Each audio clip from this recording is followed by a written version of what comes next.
It's all about the conversation. That's what podcasting is all about. So let's do some pod crashing. Episode number 202 with Baratunde Thurston from How to Citizen, Season 4. Good morning, Arrow, and I'm tired today. I'm having a really tricky week, if I'm gonna be honest. Just lots of obstacles showing up in my way, including an airline I will not name. But it rhymes with Shamerica. Shamerican share. I don't know if that rings any bells for you or any of your listeners out there. But I'm grateful to be here with you, and I appreciate it. How are you doing today? Doing fantastic. I love it when moments are like this, when you do have those challenges, because it's almost like the universe is saying, okay, you're missing out on something. I'm going to slow your wheels down just a bit. I'm going to put it in front of you again. Now find it. Yes. And sometimes the universe throws out one of those spike strips in front of your wheels and targets flamethrowers at your vehicle with incendiary devices as well. But I get same metaphor, same. We're on the same page here. Yes. The universe can be a real pain in the booty. Yes, absolutely. That's when you say, okay, what are you looking for? Come on, I'm here. I'm present. I got my pen. What do you want? Literally, dude, I was screaming at them like, why? Why is it happening to me? And then, I feel a little bit selfish saying that because there's a lot of people going through a lot that's way worse right now. Well, that's what I was going to ask you about. Maybe there's something that's preparing you for that, so that when you bump into that person, you're going to say, wow, my world really isn't as bad as it, what I think it is, but now I can have compassion for you, and I'm a better listener for it. Yeah, and it's that's a really healthy way to look at it, and it's one that I'm trying to practice. I've certainly preached it before. Certainly preached it. So this is also like my sermon's coming back at me. Are you doing the things you telling other people to do? Right. And so the fact that, I'm inside of a home that has power and isn't flooded or frozen or burnt out, that I got food in the fridge and this crispy, beautiful sounding microphone to speak with you. I'm doing all right. I'm so glad that you brought up the microphone because, as you jump into season number 4 of How to Citizen, it really is about those that reach it in their moment of now, which could be today or it could be 6 years from now. But you're putting something out there that is very effective to the future listener. Wow. Thank you for saying that. That's literally our goal. We want to affect the future. We want to remind the people who listen to our show that they can affect the future. I think a lot of us feel powerless. Mm-hmm. A lot of us are told we are powerless. We see banks fail and we see, superheroes come in and rescue. And it can be a little bit of a reminder. There's those with power and those without. Yeah. And that's not really true. It's true if we believe it, just like a dollar has value is true if we believe it, but based on elemental basic laws of physics, a dollar means nothing. The universe don't know nothing about no dollar. But we agree to the fiction so deeply that we're willing to show up to a place called work to earn it. Yeah. And our landlords and mortgage companies accept it as compensation for us to stay with a place to live, and we can get food for it. It's wild, how powerful our minds are and what we choose to believe. And so I think we can choose to believe, and in this case, remember that we're powerful and that we live in this system, predicated on people power. That's literally what democracy breaks down to. And so we have a lot of ways we can exercise that power. And what we do with our show is try to remind people of that by showing them through our guests who are doing amazing things, sometimes huge and beautiful, sometimes small and beautiful, always beautiful, that there's ways to wield our power that serve us not just individually, but collectively. There's ways to show up in our communities. There's ways to invest in relationships and not just be transactional about everything, so that we can interpret this word citizen, which has been so used to separate us from each other, from the natural world and the planet, and instead use it to build a bridge between us and to invite us all into our power. to shape our future. You bring up such a beautiful point because the city of Charlotte just recently, it was last week, announced that they finally, after all of these years, have realized that I-77, which went through a neighborhood in Charlotte, divided the people. And now they're going to spend millions of dollars to get these citizens back together again. But something as simple as a highway, which was needed, divided the people. So we built it, right? We took a metaphor and we made it actual. Mm-hmm. And every city, every community, most communities, I should say, have a version of that. Whether it's we've dammed a river, we've built a highway, we've destroyed a neighborhood to build a highway. Mm-hmm. And we know the texture and the economic resources of the people who get bulldozed by that infrastructure. And we take our great capacity to create and we use it to destroy. And we don't have to do that. We can build different types of connectivity and different types of infrastructure. So we have a lot of people on this season who I'm so excited about, including North Carolina resident, which is the most specific way to refer to her, Adrienne Marie Brown. She's a facilitator, author, activist, beautiful human being. And she lives in Durham.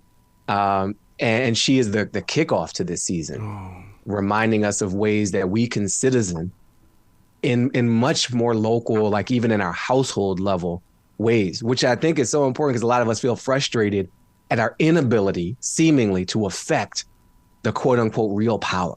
What Washington's up to, what New York is up to. And it's like, what are we up to? What are you up to right now in your home, with your child, with your partner, with your family, with your employees and your colleagues? And how can we start practicing a way of relating to each other that we want to see our quote unquote leaders exhibit toward each other and toward us? Yeah. Because we create them, right? They emerge from our schools and our churches and our sports, teams and our extracurriculars. And so how we show up in these small places is how, we show up in these big places too. Your podcast does something that most don't. You go the extra 100 miles by featuring the blog in there with how you should reflect on the message that's being received in the podcast. How can you be informed even more, politically participate? I mean, for readers and listeners, they're two completely separate people, and they're going to get a lot when they even just read your blog. Thank you for that, man. You've really done some homework. That's more than most. I'm gonna give you some extra points for this one. 5 stars when the radio hosting app shows up in my feed. We have this way of looking at citizen as a verb that says, look, it's 4 things. You show up and participate. Yep. You understand power and all the different ways we can wield it, which is a lot more than voting for other people to exercise power for us. It's important, but not everything. We invest in relationships with ourselves, with others, and the planet around us, because there's no separation between these things. And we value the collective self, not just the individual self. And what you're referring to with our, each episode of our show, and we're at over 50 episodes now, we have these detailed show notes. Mm-hmm. And we always leave people with things they can do. I'm not just about philosophizing. Though I did major in philosophy in college, I also, want people to feel this and practice this. Like, democracy cannot be an intellectual idea. It's got to be a verb. It's got to be a practice. And so with any kind of practice, we need some exercises, right? We need to get our reps in. A lot of our muscles have atrophied because no one's asked us to do anything other than shop. And so we offer 3 ways in. We say, look, you can reflect just to yourself. It's like a single player mode on a game. You don't need any friends around you. You don't need to coordinate no conference calls, knock on no strangers' doors. This is just you, yourself, and you thinking, giving time to consider. So that's the personal reflection. Then we said, look, we all got some gaps in knowledge. Being woke, I think, is preferable to being asleep. I'm still not going to sign up for a pejorative interpretation of that word. Oh, you want people asleep at the wheel. Okay. But I also think there's risk in declaring oneself woke because no one is fully awake. We all have some level of dozing going on. And so we all have something to learn. And so let's go be open about that. Be generous with ourselves and humble, and let's get more informed. So we give people some research, some article you can read, some other podcasts you can listen to, and then publicly participate. This is do something with others. And again, it doesn't have to be a voter registration drive, though I encourage that, especially in the great state of North Kakalaki. But it can be participating in your community in some way. There's probably a neighborhood council that is operating in your name that you're not showing up for. Or there's a condo board or a homeowners association or a interest group at your office or a resource group. Like there are so many clubs and organizations, plus online, right? And a lot of what we do online can positively affect how we show up offline if we enter with that intention. It can also obviously corrode as well. So yeah, thanks for highlighting it. All this is at howtocitizen.com. And I'm just remembering you're in Charlotte. Is that right? Yeah. So I got a special way for your audience to show up and kick it with me. I'm going to be in Charlotte in a few weeks. Yes, at the Charlotte Center, the Ideas Festival at the Mint Museum, Thursday, March 30th, 7 p.m. So check it out. It's the charlottecenter.org. They got the tickets. It's fully open to the public. It's a whole Ideas Festival. And for some reason, I think they're letting me kick off the whole thing. Oh, my God. Yeah, so we can continue this conversation in real life. Well, I hope when you come to Charlotte, you get to sit down and spend some time with Braxton Winston. My God, this guy is such a force in this city. He's an everyday man who said, look, I am part of your community. And now he's mayor pro tem. But this guy has really grown into somebody who is going to be a major league leader. And what's so funny is that everybody keeps asking, are you gonna run for mayor? He says, can we just deal with what's going on right now? Can we just be present? And so, I mean, but I hope you get to meet Braxton when you come. Well, now that you've put it out there, I'm sure I will. And thank you for that tip, because I was literally I know people in Raleigh, Durham.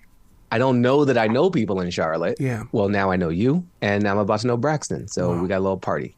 In this way of the world right now, it almost feels like human rights are being unrespected, that people are going, look at the way that the Russians are treating the Ukrainians. And it's like nobody's doing anything about it. And we feel like, well, if they're not going to do anything about it, well, then I'm not going to do anything about my community. And that is a bad reflection.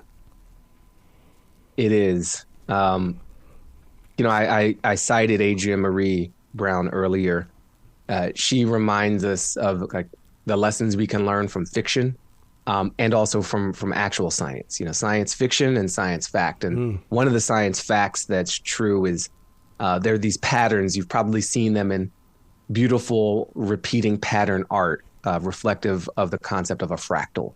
Basically, a pattern repeats at a really small level, is also represented at a really large level. And we can see this, you look at the structure of our lungs, and you look at a forest, and they're kind of the same thing. Mm-hmm. And broccoli looks the same too. So it's okay, at the scale of the molecular structure of our lungs, at the scale of broccoli, which we can hold in our hand, at the scale of a forest, which holds all of us in a living state by processing this air for us to breathe, it's all the same.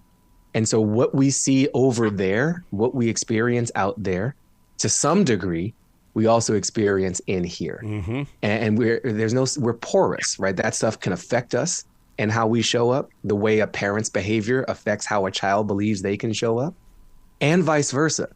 The way we show up can affect what we see happening in the world, because we are in part creating that world.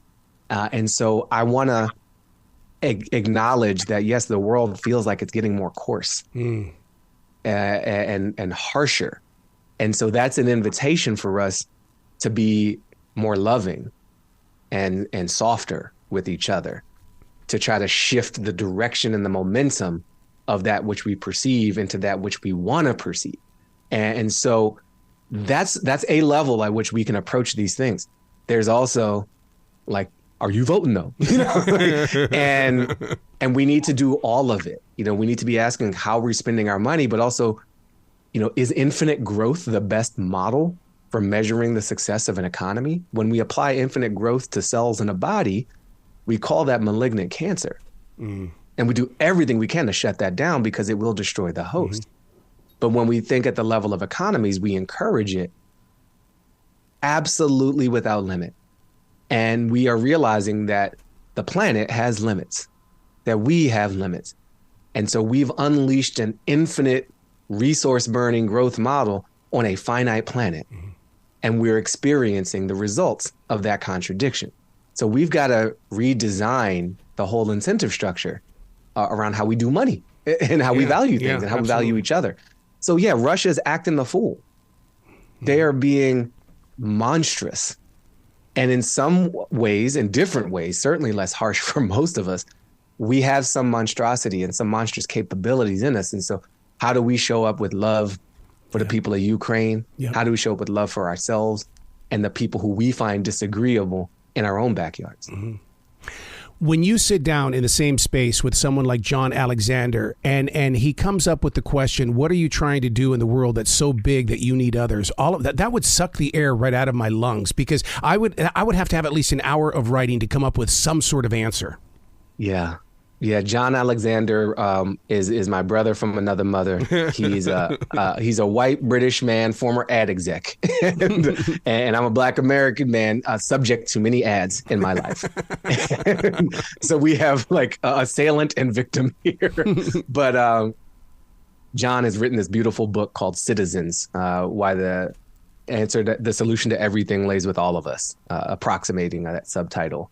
And he got sick and tired, literally, of selling ads and of telling this story that says all we can do is consume, which emerged from a story that said we were just subjects to a monarch, an authoritarian of some kind, and that we're moving into another story, a new story of us being citizens and collaborating much more, and finding our purpose and our community, not just through buying stuff or being forced to buy stuff in certain cases. So, one of the ways that John and I, we met in person. A lot of my stuff has been through Zoom, but it was really powerful to be in the same room with him.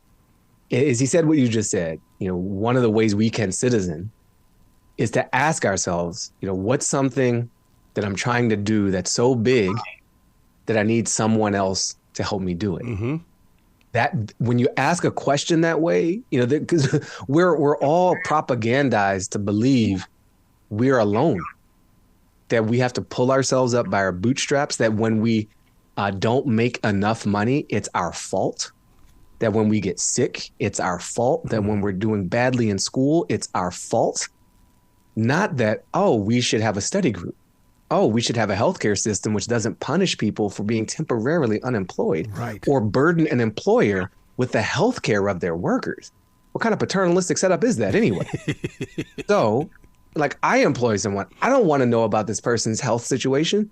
It's literally none of my business, but the government forces it to be my business because we're not collectively taking care of all of ourselves. And we could choose something different. So that's getting big and drifty. It might be as simple as, for me, I had a problem with the gate on my front yard. It was busted and I needed to rebalance it. And I'm very strong. I'm proud of my strength. Harrow, I'm so proud of my physical fitness, and I couldn't handle this gate. Oh my God. And my landlord was out of town and he couldn't come and help me. So this was a problem so big that I needed some help. And I could have hurt myself trying to do it by myself. Instead, I asked the neighbor. And he said yes. And now there's a new connection, there's an excuse. And when we ask someone for help, we're also giving them something. We're giving them our trust. We're giving them our vulnerability. We're giving them an opportunity to be a part of our lives, even in something as simple as helping lift a gate, or raise a barn, or bring in a crop, or build a bridge, or remove a highway separating a city from itself, or grow a garden and feed people. There's so much that we could do because we need each other to do it. And building that muscle, right? We can buy stuff all day long by ourselves. We can't build things worthy of us by ourselves. And so that's what I heard in John's invitation. And we've encouraged our listeners to practice that in ways big and small, which is the theme of our season. Yeah, we got to go big, but we got to go small. We got to go small because I want this to be accessible. And I don't want people to feel like I need a PhD in political science, or I have to be a Federal Reserve Board governor to affect change. You don't have to be a senator. You don't have to be a mayor pro tem. You just have to be you. That's it. In community with others. That's it. You've got to come back to this show anytime in the future. I need more time with you, not just 20 minutes, man. I need some serious time with you. Well, I've really enjoyed this time with you, and let's stay in touch about my Charlotte visit. Maybe we can reconnect sooner than either of us anticipate. Well, you just planted it in the universe, so let's make it happen. All right, Arrow. You be brilliant today, okay, sir? You stay brilliant. Thank you.